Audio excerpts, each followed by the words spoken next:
안녕하십니까? 이 방송은 2008학년도 7월 고3 전국연합학력평가 언어영역 듣기평가 안내녹음 방송입니다. 잠시 후 2008학년도 7월 고3 전국연합학력평가 1교시 언어영역 듣기평가 방송을 시작하겠습니다. 수험생 여러분은 편안한 마음으로 방송에 귀를 기울여 주시고 방송 담당 선생님께서는 스피커의 음량을 알맞게 조정하여 주십시오. 수험생 여러분은 답안을 작성하기 전에 반드시 답안지 왼쪽 해당란에 성명과 수험번호를 정확하게 기입하고 표기하였는지 확인하시기 바랍니다. 듣기평가 문제는 1번부터 5번까지입니다. 방송을 잘 듣고 문제지에 있는 5개의 답안지 중에서 맞는 답 하나만 골라 답안지의 해당란에 바르게 표기하십시오.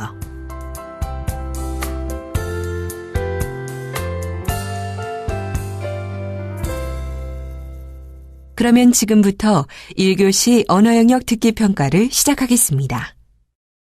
1번부터 5번까지는 듣고 답하는 문제입니다. 방송을 잘 듣고 답을 하시기 바랍니다. 듣는 내용은 한 번만 방송됩니다. 1번. 이제 심리학에 관한 교양 강좌의 일부를 들려드립니다. 잘 듣고 물음에 답하십시오. 매주 월요일 아침이면 을에 빠지지 않는 회의. 회의실로 들어선 당신의 자리는 어디인가요? 상사의 오른쪽인가요? 왼쪽인가요? 아니면 늘 맞은편인가요? 조직심리학자인 리빙스턴에 따르면 회의실 자리의 위치가 그 사람의 조직 내 지위를 반영한다고 합니다.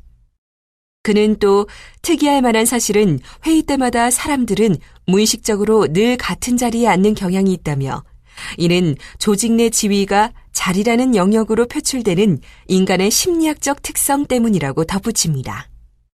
직사각형 모양의 회의실 탁자를 중심으로 우선 탁자의 머리맡에는 주로 최고 경영자가 앉습니다. 리더를 중심으로 리더의 오른쪽 옆자리에는 소위 예스맨이 앉죠. 예스맨의 관심사는 회의 주제나 다른 참석자가 아닌 오직 리더뿐입니다. 리더의 왼쪽 옆자리에는 이른바 예스 번 유형, 즉 맞는 말씀입니다만 유형이 주로 앉습니다. 이들은 권력 구도에서 약간 복잡한 위치에 있는데요. 리더가 내놓는 큰 원칙에는 대체로 찬성하다가 곧잘 리더에게 반대 의견을 내놓아 리더를 당황하게 만들기도 합니다. 한편 탁자의 중간에 앉는 사람은 흔히 중재자 타입이 많습니다. 적극적으로 회의에 임하면서 찬성 의견과 반대 의견을 잘 조율하는 역할을 하지요. 마지막으로 리더를 정면으로 마주보는 자리에 앉는 사람은 논쟁적인 유형에 가깝습니다. 회의에 집중하며 종종 현란한 말솜씨로 리더와 상반되는 의견을 피력하는 것을 즐기는 유형이죠. 지금 회사에서는 적극적으로 시장을 공략하자는 의견과 연구 인력을 늘려 내실을 기하자는 의견이 서로 심각한 대립 상태에 있습니다. 리빙스턴의 견해에 따른다면 이러한 상황에서 대립과 갈등을 중재할 사람은 누구일까요?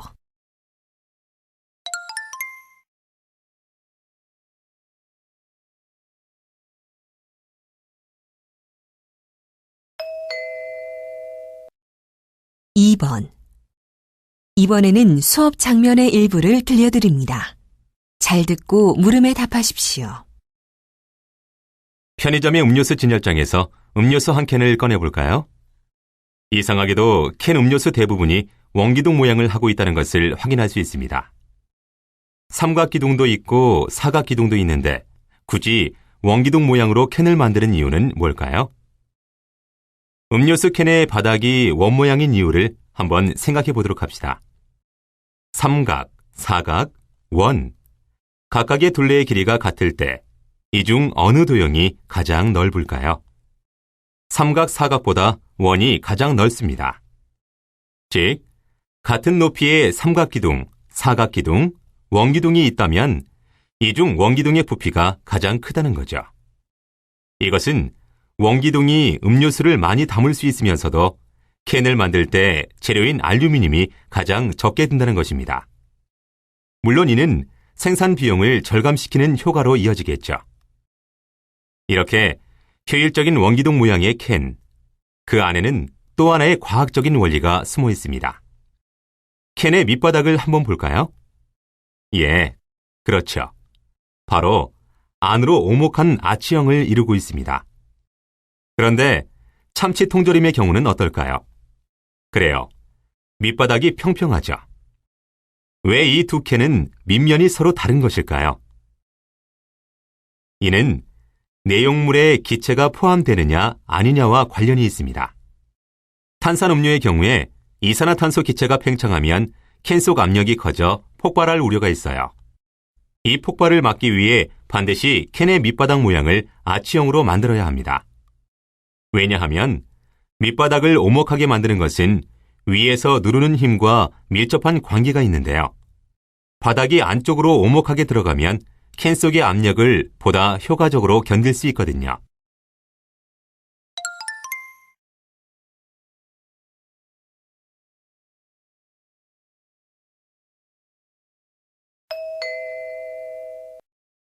(3번) 이번에는 대화의 일부를 들려드립니다.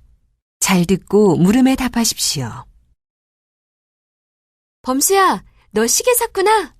멋진데? 멋지지? 이번 생일에 아빠가 사주셨어. 야, 좋겠다. 잘 어울려. 그래? 고마워. 그런데 범수야, 너 시계 가게에 갔을 때 뭐 이상한 거 못 느꼈니? 뭐? 그게 무슨 말이야? 시계 가게에 진열된 시계들이나 TV 광고에 나오는 시계들은 대부분 공통된 특징이 있는데. 그래? 뭐야? 잘 모르겠는데? 시계 가게에 진열된 시계들이나 TV 광고에 나오는 시계들은 대부분 바늘이 10시 10분을 가리키고 있어. 뭐? 듣고 보니 그런 것 같네. 거기에 무슨 이유가 있니? 그럼 믿고 말고. 보이지 않는 마케팅 기법이 숨어 있지. 그게 뭔데?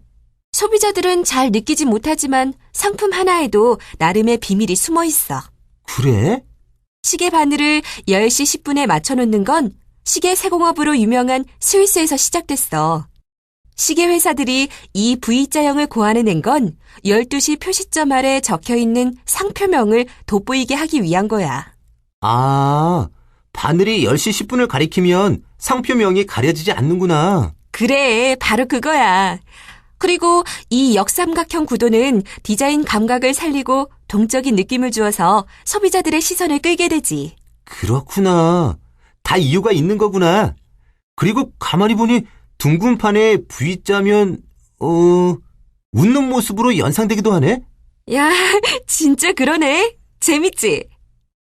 이번 수행평가 과제는 이 주제를 가지고 한번 해봐야겠어.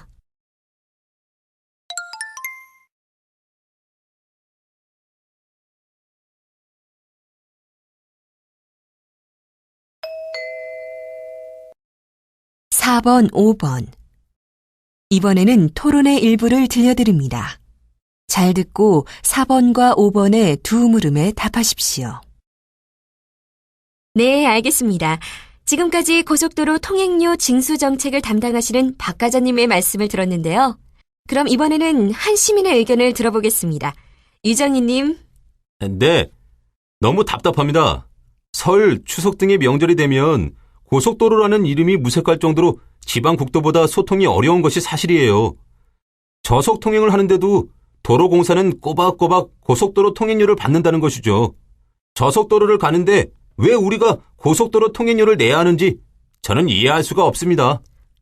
말씀 중에 죄송합니다만 고속도로 정체의 원인은 기본적으로 수요가 많기 때문이며 수요가 몰리면 가격을 올려 이를 통제하는 것이 원칙이므로 통행료를 감면하기보다는 오히려 상습 정체 구간 통행료를 올려 고속도로 차량 통행을 억제하는 게 바람직하다는 의견에 동의할 분도 많을 것 같은데요. 전 동의할 수 없습니다. 고속도로의 통행료 징수를 규정한 유료도로법 총칙에는 통행료를 징수할 수 있는 유료도로에 대해 교통의 편의를 증진하고 국민 경제의 발전에 이바지함을 목적으로 한다고 돼 있어요.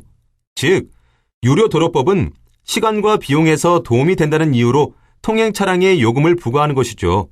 그렇다면 교통체증 등 관리 소홀로 인해 최저 속도의 이하로 운행할 때에는 속도가 떨어짐으로 인해 줄어드는 소비자의 이익만큼 통행료를 감면해줘야 하는 것이 당연한 거 아닌가요? 박 과장님, 이 의견에 대해 어떻게 생각하십니까? 명절이나 관광철 등 고속도로 정체로 인해 고통받는 국민 여러분의 마음은 물론 잘 알고 있습니다. 그러나 그렇다고 해서 고속도로 통행료를 감면하거나 폐지하면 신규 도로 개설을 위한 투자 재원은 어떻게 마련하고 유지관리 비용은 무엇으로 충당합니까? 폭발적으로 늘어나는 차량들로 인해 상습적인 정체가 빚어지는 상황에서 고속도로를 추가로 건설하거나 확장할 수 없다면 보통 문제가 아닐 텐데, 이러한 비용을 만약 통행료가 아닌 국고에서 충당한다면 이는 도로를 이용하지 않는 다른 사람에게 부담을 전가하는 이상한 모양새가 되는 것이죠.